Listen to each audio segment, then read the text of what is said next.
Doctors and nurses are calling on the government, or continuing to call on the government for help. Registered nurse Cathryn Hoy joins me now, President and interim CEO of the Ontario Nurses Association. Cathryn, thanks a lot for your time today. Thank you very much for inviting me. I appreciate it. Talk to us about the challenges nurses are facing. Again, we reiterate this is not an issue now, but it has been long-standing for quite some time. We've been telling the government for the last 20 years that nursing needed to increase, and the pandemic has only enhanced it. We are probably about 30,000 registered nurses short right now. And healthcare, really, it's a pressure cooker. I think the lid is starting to lift off. Our nurses are leaving in droves. They've increased violence. That means more weapons. Lack of qualified staff are working in the emerges, ICUs. They're not being supported. The public needs to know nurses are being burnt out. They are working anywhere from 84 to 100 plus hours a week, not biweekly, a week. Right. Yeah, that's unbelievable. And we know, as well, as you mentioned there, nurses leaving, some of them going south of the border where they can find better jobs, perhaps better conditions. When you talk about raising the alarm bells, we know that the Premier, Doug Ford, said he's addressing the issue. He's looking at the issue. He talked about some wage increases as well. But it has to go much more beyond that. You're correct. When hospitals start sending out social media requests to the members of their communities to not come into emerges unless they really have to, we know we are in big trouble. I'm hearing from nurses that deaths are occurring because of lack of staff. We have nurses that are 1 RN to 30 patients. It's ridiculous, and it affects the whole hospital. So when the ICUs, you have 7 ICU nurses to 25 patients, and you have people admitted in the emergency room. There's no beds for them because there's no nurses.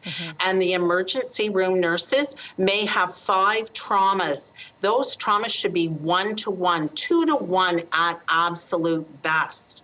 The staffing actually is out of control right now. We're seeing new grads being put into emerge units to work or ICUs. A stethoscope and license does not make you an ER or an ICU nurse. Those nurses are trained to work in those departments. They have extensive courses, and it takes years of skill and ability to work there. And so our new grads, what's happening there is it's overwhelming for them. And they're leaving. They're either going to the States for better work opportunities, or they're going back and doing post-grad programs.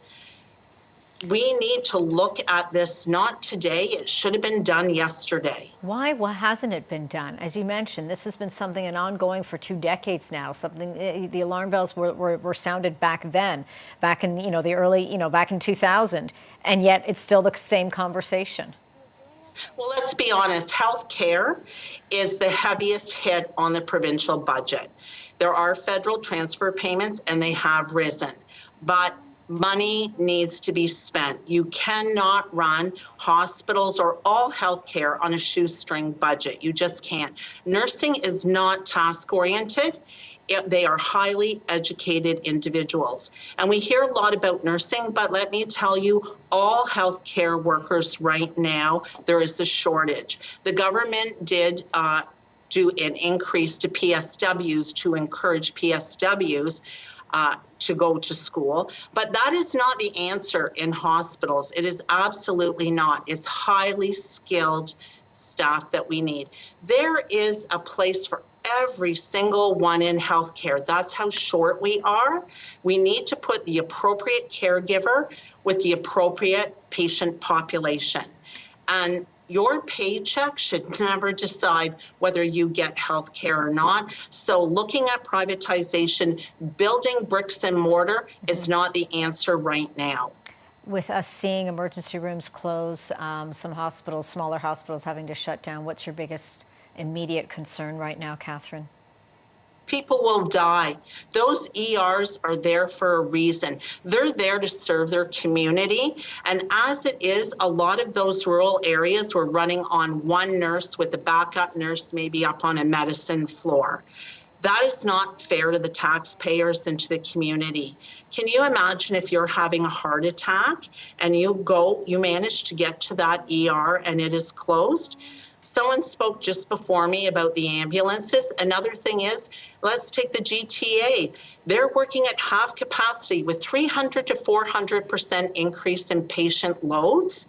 So the ambulances are coming in. They cannot offload their patients because there's no nurses to take them. Right. So that's another reason why people are waiting an hour to get an ambulance. Or people could be dying because there's no ambulance to get to them, to bring them to our highly skilled ERs. My goodness.